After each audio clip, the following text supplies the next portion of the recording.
After 35 years of teaching, there were certain things in my classroom that I reached for every single day. So in today's episode, I'm sharing my top 10 teacher must-haves for first grade. So let's get started.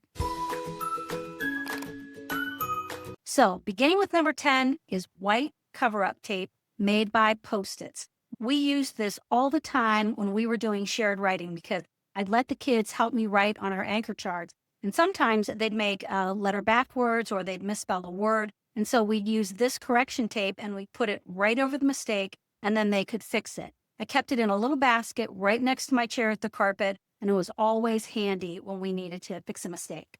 All right, number 9 are these heavy-duty magnetic hooks. I'm going to put links to everything that I mentioned today in the episode description so you can see them there. These are a little pricier than your average magnet, but they are going to hold anything on your board. Sometimes I'd use those cheap, flimsy magnets, and anchor charts would be too heavy for it, and they would just slide down the board.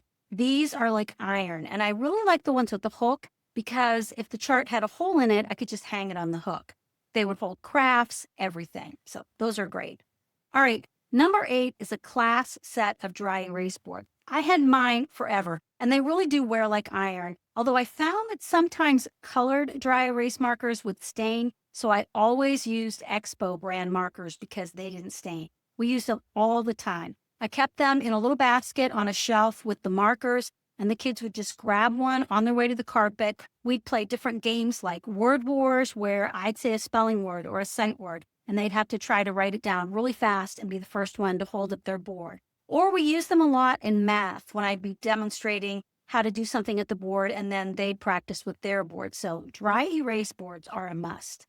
All right, number 7, and this one is huge, is a teacher toolbox. This is actually a plastic drawer organizer that people usually use in a garage to organize nuts and bolts and stuff, but they're great for organizing all the little things you use in your classroom every day, like paper clips and rubber bands and Post-it notes and staples and Band-Aids. Just all sorts of stuff will fit in this. I kept mine right on my desk, and everything I needed was always right at my fingertips. All right, number 6 is a set of classroom mailboxes. This is where you're going to put all the kids' papers that they do all throughout the day. You can pick one kid every day to be the mailman and let them put all the papers in the mailboxes. It keeps all their daily work organized, and the kids can get everything at one time. You know, put it in their take-home folders and stuff at the end of the day. And I know these can be pricey. Mine was wooden, and I'll put a link to it in the description, but they also have them made of cardboard that are pretty sturdy, and they're a little cheaper. Even for those, you're going to spend at least $50, but they're really worth it. And if you buy a nice one, it's going to last you your whole career. I mean, this would be something you could put on a 𝗏𝗃𝗁𝗁 project or your classroom wish list. Okay, number 5, and I didn't actually discover this until many years into my career, is a Paper Pro stapler. And I mean this exact stapler because I've tried every stapler known to man, and this is the only one that never jammed. You can staple like 25 pages, and it's so great if you're making like little mini books or work packets. So this is the one to get. Don't even waste your money on the regular office stapler because they constantly jam. And the thing is, teachers are stapling stuff every day, so they get a lot of use. So the Paper Pro is the one to get.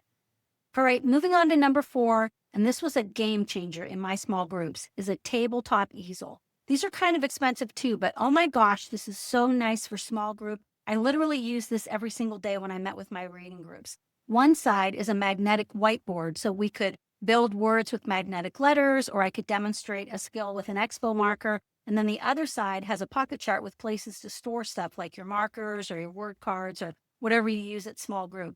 And then I used a binder clip, and I would clip a small pocket chart to the front of it too. And then I could just flip the pocket chart over when I wanted to use the dry erase board, or flip the pocket chart back down if we wanted to do some word sorts or something like that. You can see mine in the background right there. So in my opinion, this really is a classroom must-have and another thing that you could put on your wish list or a 𝗏𝗏𝗁𝗁 project.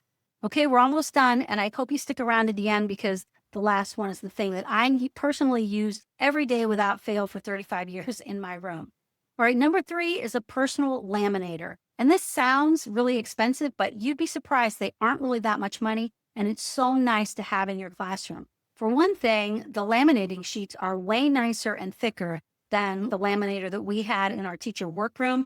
And sometimes I just wanted to laminate something really quick for a game or something, and I could just flip it on. It warms up in like a minute, and it was just super convenient. So if you have it in your budget, A personal laminator is really nice. Mine is the Scotch brand, and you might be able to see it right back there in the corner on that shelf right there. I use it all the time. All right, number 2, and this is an absolute must for any first grade classroom, is a set of red and blue magnetic letters. This is also something that I used every single day. I had a set sitting on the marker ledge, the board, and my carpet, and we used it to build words during our daily word work lessons all the time. And then I actually had like 5 more sets of these at my guided reading table. I got these cheap magnetic cookie sheets at the Dollar Tree, and I drew grid lines on it with black permanent marker. And then I made enough of these sheets for each kid in my small group to have one when we were at guided reading. So we'd play different word games with the letters, and the kids had their own set to work with.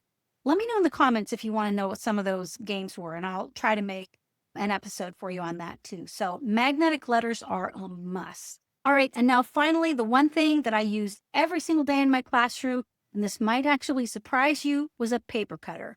Mine sat on a table right beside my desk, and anytime I had to cut a straight line, I used my paper cutter. If I was making mini books or center games or cutting paper for some kind of little craft that we were making, I used the paper cutter. If it was a straight line, you can guarantee I was using it. I could cut several pages at once with it, and it just saved me so much time, and it saved my hands. So there you go. It was really hard for me to narrow it down to 10 items, but for the sake of time, I tried. If you want a part 2 to this episode, let me know, and I'll be happy to make it, because there's really so many more teacher must-haves that first grade teachers should have in their classroom. All right, if this episode was helpful to you, be sure to give it a thumbs up and follow me so you never miss another episode. And until next time, remember to make learning feel like play, and I'll talk to you next week.